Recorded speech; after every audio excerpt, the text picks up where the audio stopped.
Hello, everybody, and welcome to year 5 of Tidalclan. I am sorry that this took so long to make. I got a job, and then I lost a job, and then I moved again, and then I moved again, and yeah. Also, depression. Whew, the depression's always fun. So, needless to say, it has taken a lot of effort for me to get up the motivation to do this. But hopefully the wait was worth it, and I hope you all enjoy the ride. So, like always, we are starting in StarClan, and we say goodbye to Dancing Pad. So, Dancing Pad starts the year by comforting Grassfur after the grief of losing so much of his family in 1 year, both of his mates, many of his children. It's hard on a cat. And eventually, Dancing Pad confesses that he has feelings for Grassfur, but he wouldn't be upset if Grassfur rejected him. But he doesn't, and the two become mates, not to replace the ones he lost, but to hopefully help him in moving forward. And then the next moon, quote, the clan can't believe the things Dancing Pad and Iris Runner say to each other. What happened there? I don't know. Uh, and then when out gathering herbs with Grousefur, Dancing Pad notices that Tom is extra quiet. He asks what's on his mind, and Grousefur asks about legacy. What would he leave behind? Dancing Pad assures him that Grasper, especially as one of the founders, would go on to be a legend told for moons to come. And Grasper brightens up a bit at this, and the two go back to their herb hunt. Later, Dancing Pad comes back to camp, sulking after failing to catch Grasper's favorite prey for him, but he doesn't seem to care, nuzzling into Dancing Pad's neck. He was just happy to see Dancing Pad was back. And sadly, everything came to a sudden halt when Dancing Pad is collecting herbs and is attacked and killed by a dog on Moon 59. So Dancing Pad was having a great year, had a new mate, was living his best life, and then he died. And reading my notes back, it's hitting me all over again. Sadly, we continue in StarClan on to a young soul. I guess we start at the beginning. Buttercup Kip protests as Grassfur pulls him aside to try and groom his fur. He wiggles away and bounds to the meeting pool, where he is apprenticed to Rushbud. He is now insecure, which he takes out on other cats when he feels bad about it. Apparently, Rushbud likes fighting foxes on his first patrol, because the two come toe to toe with a fox and fight it for prey.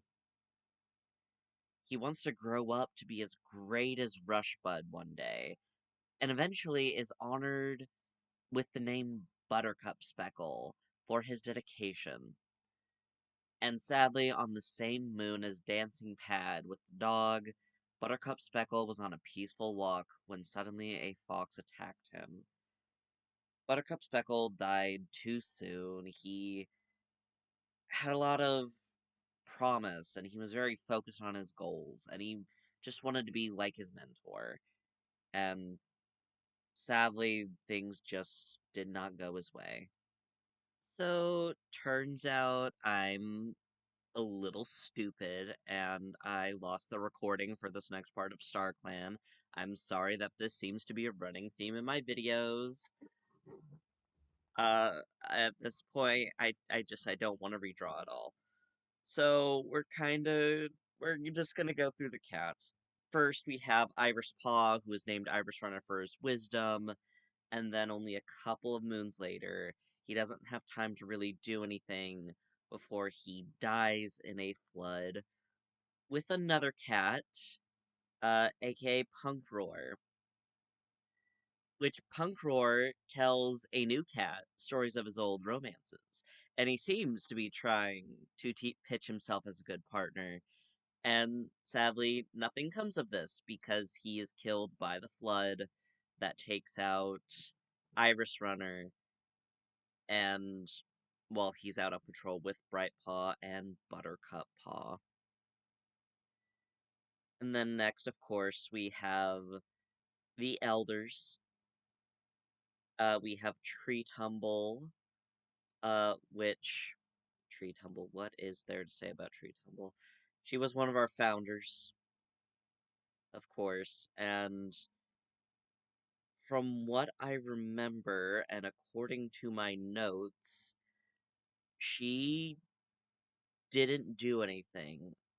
She died quite literally 3 moons into the year, and I'm going to miss the grandma of the clan. Torn Thrift survived most of the year. However, she got heat exhaustion, and then she got yellow cough, and the yellow cough is what took her life. Which, very upsetting. And then we have Stumpy Call, who had a bit more of a year.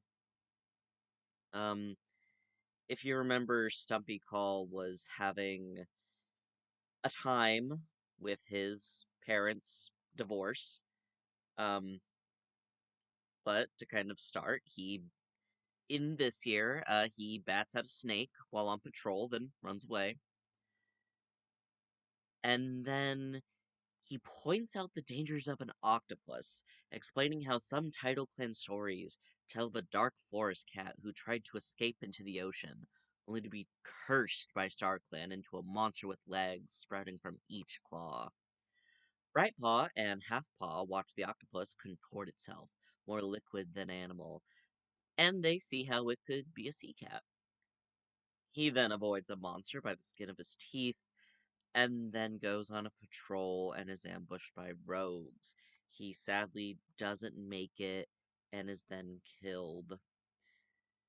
We then have two new cats, the first of which is uh Thurbin Tubin Splash. I don't know, I think it's Thuban.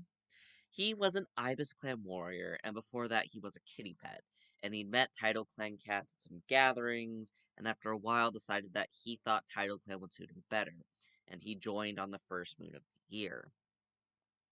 He then suggests that he and Bird team up against Sprout Mask. As the three of them tussle, Thuban Slash and Bird discover that Sprout Mask knows them better than either of them realize, and she anticipates every single one of their moves, knocking away their strikes easily. However, at the end of the year, Thuban Slash is killed.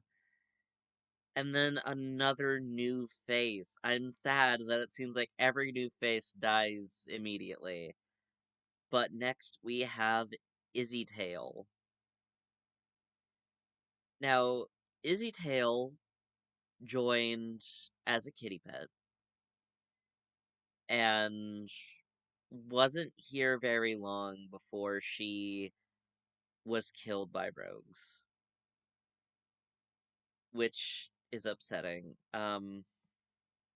But Izzy had heard rumors about cats beyond the fence. She'd always been curious about them. And then one day she actually saw them. And then, not wanting to miss her chance, Izzy leapt from her fence and chased after the cats, who were Punkroar and Brightpaw, and asked to become part of the clan. She was accepted and donned the name Izzytail. She always offered to lead patrols and do chores, but sadly, just at the end of the year, she was killed by rogues. Which is sad because I really like Dizzy and I feel like we could have had a lot of adventures. But that is all of our dead cats, and so we will be moving on to the living. Before we move on to the living cats, I almost forgot about Slipglow. Yes, Slipglow, who murdered her own apprentice, is in the Dark Forest. And she was never found out. And she had kind of an anticlimactic ending, She died pretty early in the year. She did get another apprentice, and then she tried to fight and lone her unprovoked. And only 3 moons into the year, she got heat stroke. And the very next moon, she died of that heat stroke. So, I have a feeling that this will not be the last time we ever hear of Slipglow and the Dark Forest. So, here we are with the living cats, and of course, we are going to start with Glintstar. After the death of Tree Tumble, Glintstar starts going out of his way to bring Tornthrift prey and chat with her. And he doesn't really do much else for most of the year. He keeps his head low, he doesn't cause a scene, he is generally a good leader for once.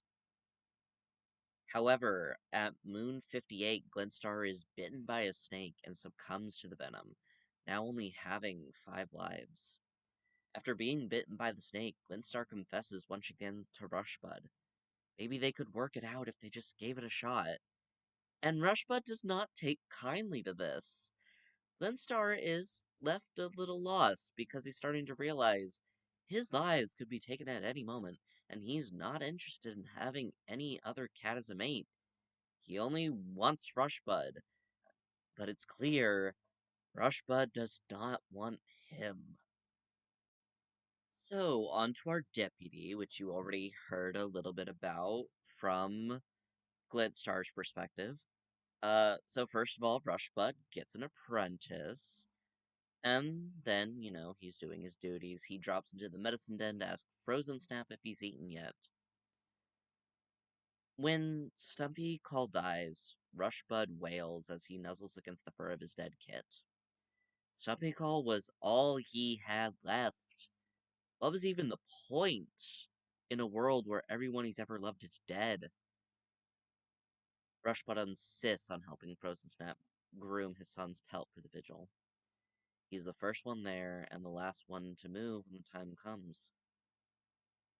In his grief, Rushbud went on a walk and he found another cat.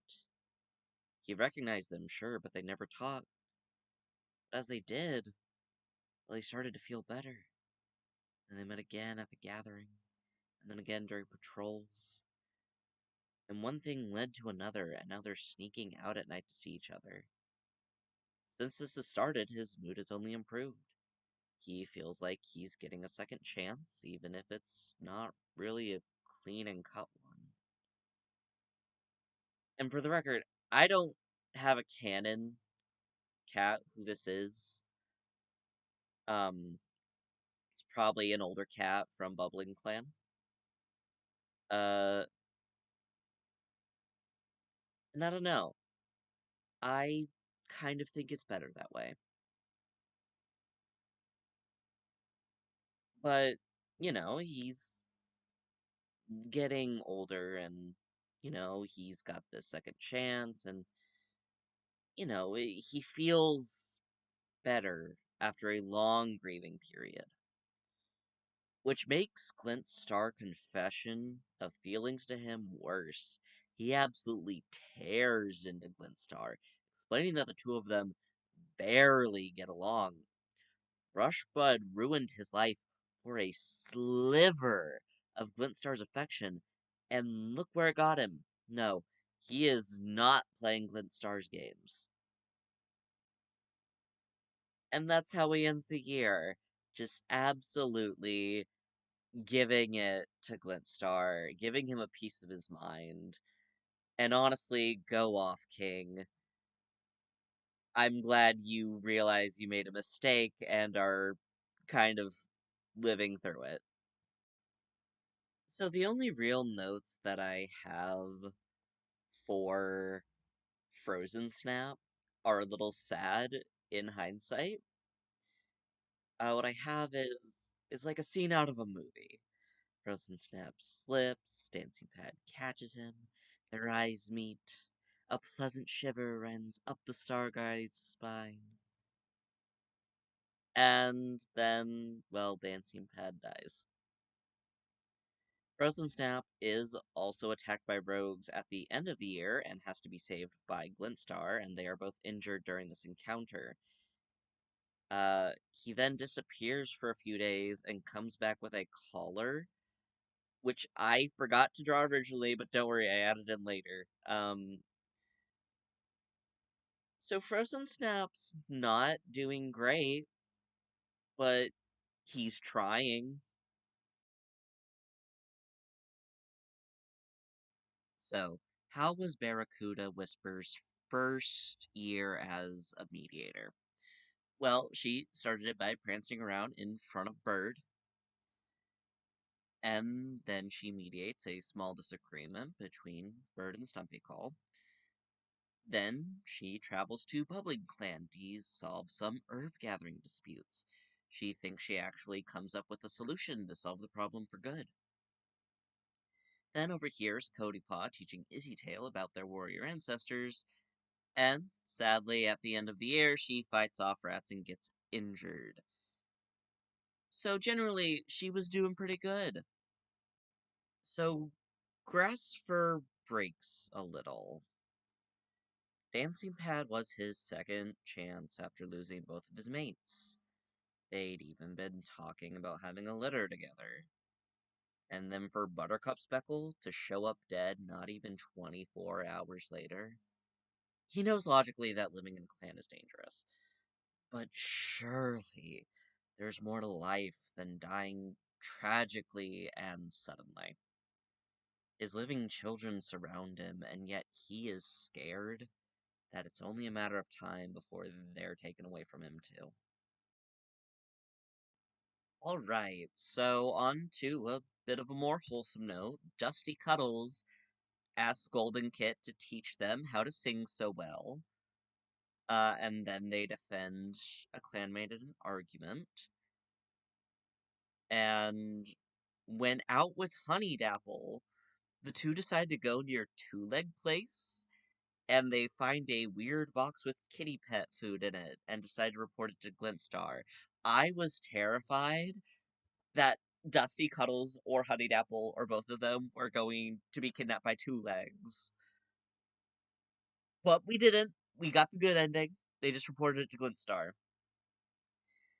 And then later Dusty Cuddles and Cody Paw both bring flowers to Stumpy Cull's grave after he dies, which I thought was sweet. Um, and a little bit of a sneak peek, Dusty Cuddles and Honey Dapple had more kits. That's right. At the end of the year, they welcomed Swamp Kit, a bullying boy, Emerald Kit, a bullying girl, Cave Kit, a know-it-all boy, and Shimmer Kit, a quiet boy, and Robin Kit, a shy girl. Again, with the help of Dusty Cuddle's sister. These guys have had so many kits, but you know what? Good for them. Long may they reign, Dusty Honey. Archimedes Frost also had a very chill year. Uh, she got stuck in a tree with Sprout Mask, only to find out they actually have a lot in common. And then later, she realized she envies the deputy position. She would, she has goals. The girl has goals. And then, ironically, near the end of the year, she gets frostbite, but she recovers before the end of the year. So, beginning of the year, Rodeo Spec is starting to have doubts about her feelings for Mallowstripe. And then, only a couple moons later, she's been pacing back and forth around the clearing at night, unable to sleep. And then thinks she could take on a badger solo, which apparently isn't that far-fetched. Because Moon 44, 54, my bad. She saves Golden Paw from a dog. So, maybe she can take on a badger by herself. Honestly, queen type shit. So, I have no notes on Malistripe, so I'm just going to talk about her main relationships. I will say this is before the most recent update, so it's a little bit more guesstimating. She has a bar of romance for both Rodeo Spec and Grassfur, because apparently Grassfur is irresistible. But she does actually have more dislike for him than liking, and then has equal and dislike for Rosewood, which fair. And then has 3 bars of like for Bright Suffix, which is the same that she has for Rodeo Spec. So that's interesting, I guess. So really the only thing Bird did was get White Cough and then get better. So we're gonna discuss the relationships that he's cultivated over his year in the clan. Blue Peak is really the only cat he has platonic like with, but it's a solid 3 bars. Other cats like Mallow Stripe and Golden Suffix, he tends to just really respect.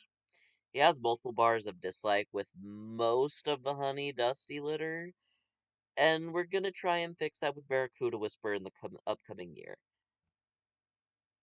So, starting a pattern is appearing where a lot of cats they either had a lot going on or they had nothing going on.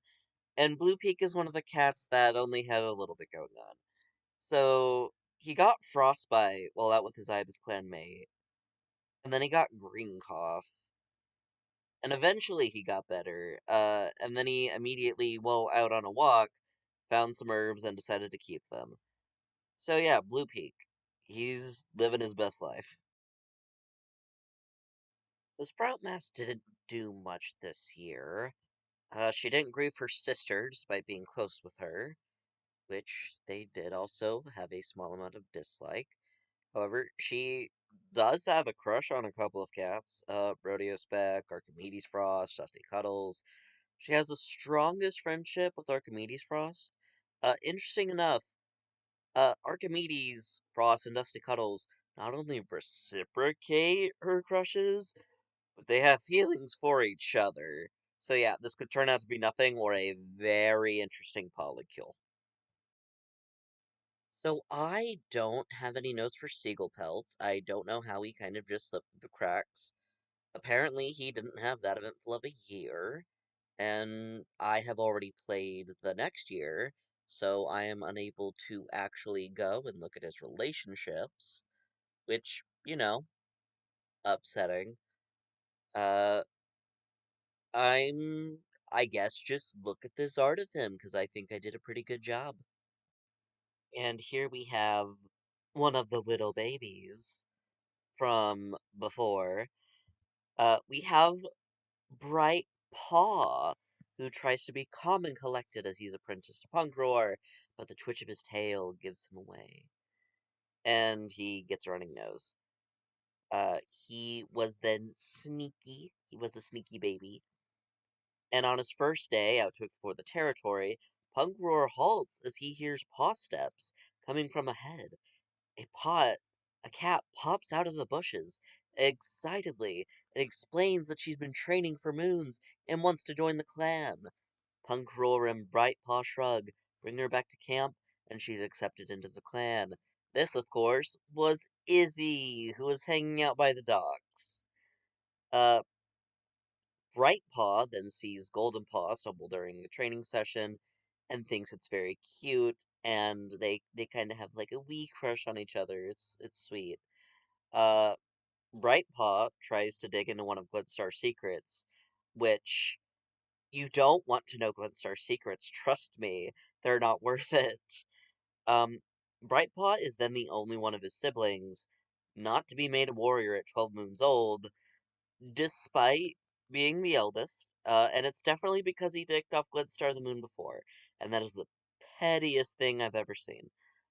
He sighs in defeat and gets back to training because Glintstar can't embarrass him forever.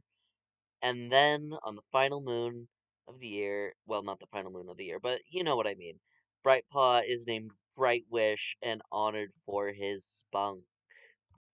So Halfpaw is excited for her apprenticeship and can't believe her apprenticeship is finally here.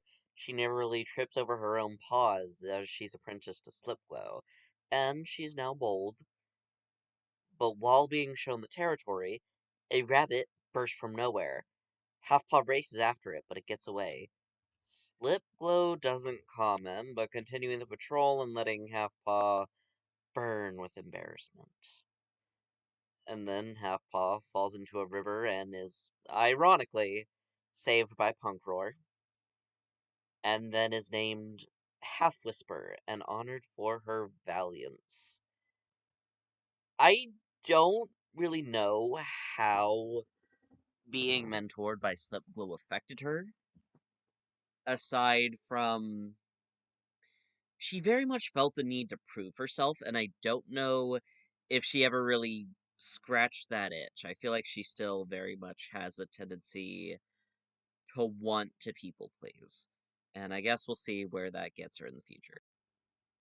Cody Kit wishes she could be happier to be made an apprentice, but as she touches noses with Rosewood, all she can think about is how she wishes Egret Pelt was there to cheer her name. She's now wise, as well as quick to help. On her first patrol, Rosewood can't help but notice that Cody Paw is distracted. She asks what's wrong, and Cody Paw admits she's been having trouble sleeping. She keeps seeing things. They always come in flashes, and she doesn't understand most of them. But sometimes things in her dreams come true, and that scares her. Rosewood explains that sounds like she's been having visions. She's sure it hasn't been fun for someone so young, on top of everything that's happened lately. But it's not a bad thing. Cats connected to StarClan are instrumental to their clans in keeping the connection alive with their warrior ancestors. But, for now, Cody Paw's young. This is her first day out of camp. She can talk about it with the other warriors when she's ready. And so she does. She comes up with complicated riddles for fun. However, Rosewood then dislocates her leg, so Cody Paw goes out to gather herbs with Frozen Snap. She desperately wants to ask him a question, and eventually he asks what's on her mind. Frozen Snap sits down and motions for Cody Paw to join him, looking at her inquisitively. Cody Paw tentatively explains that she's curious about herbs, but is worried that desire to learn is detrimental to her progress as a warrior. Frozen Snap isn't too sure how to comfort her, but he does his best. Cody Paw doesn't look fully convinced, but at least her mood seems a little lighter. And then Cody Paw seems to be wondering if she should be a warrior, or if perhaps her paws are on the wrong path. It was on the tip of her tongue to tell Frozen Snap about her visions, but she wasn't sure yet at Moon 50. But one moon later, after her worst dream yet, Cody Paw can't take it anymore. She goes to gather herbs with Dancing Pad and admits to him about her visions. Dancing Pad shakes his head, comforting her and saying it was just a dream, but she knows it wasn't. Frustrated, she's quiet for the rest of the patrol. And amongst everything else, the frustration of her dreams and her training and trying to figure out who she is. While another cat coming out and Rosewood going about her transition made Cody Paw realize that they don't really care. So they come out as apath gender and use all pronouns. And at his warrior ceremony at 55 moons, Cody Paw is named Cody Strike and honored for their tranquility. However, there's still a part of him that wonders, is she on the right path? So, on to the first of the Dusty Cuddles litter. Rootkit is trying to force his way into being allowed to guard the camp, and then he got a headache, but got up to play anyway. And RuPaw is very impatient at his warrior ceremony. He wants to just go, go, go, and is apprenticed to Rodeo Spec, and of course gains the troublesome trait. Rodeo Spec and RuPaw head near the beach, near a network of ground squirrel burrows hidden in the stones. This is one of a few such networks, rotated around by mentors to teach apprentices hunting skills. RuPaw scents the air as instructed and points out a burrow. Sure enough, there's a squirrel's head poking out of the entrance. Rodeo Spec praises him and smiles, and RuPaw drops into a hunting crouch as the squirrel crawls out of the burrow. He's nervous, of course, but his technique is nearly flawless, and he catches the squirrel easily. And then RuPaw graduates at 11 moons and becomes Ru Chirp, and he is honored for his spirit. So Golden Kit is always the first to volunteer for a difficult task. Despite being born with a weak leg and managing it, especially before storms and whatnot, Golden Kit values being able to help his clanmates. And then he draws a symbol in the sand. It's pretty. His brother is careful not to mess it up. And then he is apprenticed to Thuban Splash. At his apprentice ceremony, Goldenpaw has an announcement. He is not a Tom, if he uses gender like that of the wisteria flower. Not female, not male, but both and yet neither. Feminine and yet masculine, and yet nothing at all at the same time. Faye uses Fae fair pronouns from now on. And Fae are now grumpy. On Goldenpaw's first patrol, Fair eyes widen as Fae see a huge octopus in the shallows. They had only seen small ones in the tide pools before. Goldenpaw watches the massive creature as the tides have washed it in with wide eyes, tail twitching with excitement. Thuban Slash points out the hooked beak as the octopus waves a lazy tentacle ever so temptingly just below the surface of the water. And Goldenpaw has started keeping flowers, wisteria in particular, if they can find it, and Fairness to deal with scent dysphoria. Faye gets white cough, but eventually heals. And apparently Fair fangs are longer than other cats, so that's cute. Goldenpaw is then made a warrior and dubbed Golden Ears, and Fair honored for fair pragmatism. And here we have a new face. This is Stag Paw, but Stag Kit was abandoned by her mother to fend for herself the moment she was weaned. She got by, but barely. She was very malnourished by the time she was found by Archimedes Frost. And then Stag Kit interrupts her own apprentice ceremony, saying that if she is going to have a mentor, she wants it to be Archimedes Frost. This is approved, and she's more than happy to touch noses with her new mentor. And on their first patrol, the two cats sun themselves. So that's sweet. Rosewood had a pretty big year. She gets an apprentice, and then the very next moon she slips on a rock due to the rain and dislocates her shoulder. And then things are pretty easy with Cody strikes, so she eventually decides it is time for her to retire to the Elder's Den after many moons of service, and I think we're all happy about this. So, I should probably start by saying that the footage of this last drawing got corrupted, and so the complete drawing is not finished, but we make do with what we can. So we're going to start with Honeydapple. So the first note I have is that Honeydapple and Izzytail mark the border at the same spot as a sign of friendship. Kinda gross, but cats, I guess. And then Honeydapple and Dusty Cuddle sneak out of camp together, probably to be alone for the first time since the first litter was born. And then after some time, the two Toms decide they want another litter of kits. And Honeydapple specifically is hoping for a big litter. And of course, they welcome into the world Swamp Kit, Emerald Kit, Cave Kit, Shimmer Kit, and Robin Kit. So they're only a few moons old. So Emerald Kit values Torn Thrift's views on life.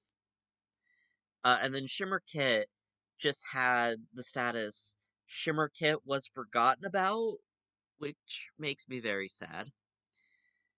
Cave Kit wants to follow the medicine cat everywhere, which is cute. And I believe that is all of the notes I have.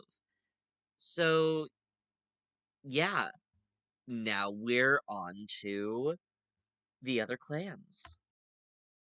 So, we shall start with Ibis Clan. So, Oleander Star and Tantamile become mates, and I was very happy about this. Just a couple of old ladies finding love. What's not to love, you know? It's not long before the couple decide to try and have kids, with Oleander Star carrying, and a loner named Short as the donor. They know it's a risk at their age, but since Oleander Star has 9 lives, they're more than willing to gamble with hers than Tantamiles, who at this point is 151 moons old. And they have 3 kits, Scale Kit, Tansy Kit, and Blotch Kit. Oleander Star has the stoutest that she's counting her lives after the birth, so I imagine it really took a toll on her. And once recovering from birthing her litter, Oleander Star actually loses her first life to a badger, completely unrelated. And then Violet Ripple, really the only thing that happened to her this year was that she had green cough, and then she recovered from the green cough, and then she sprained her paw. So yeah, she wasn't having a good time. Alpine Paw, if you remember, her back became infected, and she feels as though she didn't have much time left, but was doing all she could with no help, and she died the second moon into the year out because of her injuries.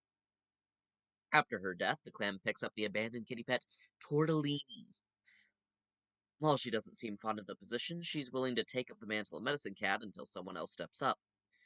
Pointedly, she has an affinity for the dark forest, though she seems not to want to guide others there.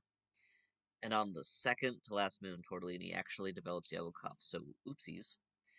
During Leaf Air a patrol encounters a traveling healer named Calliometry.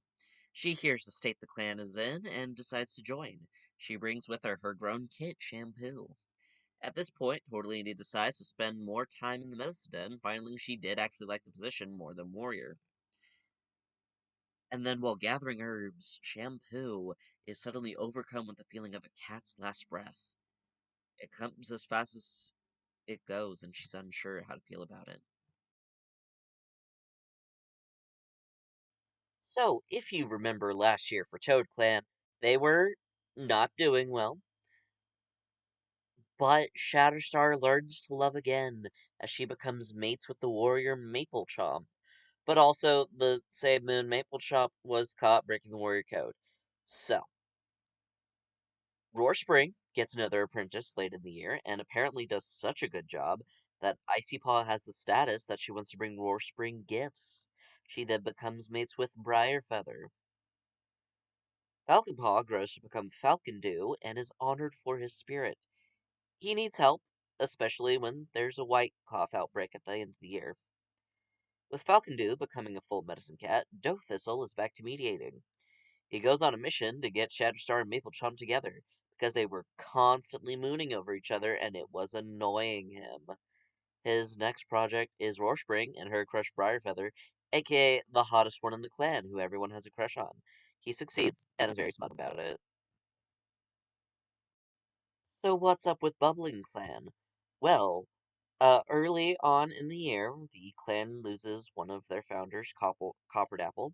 Siltstar is shaken by this and ends up having nightmares about the old cat. He ends up sleeping less and going on long walks alone.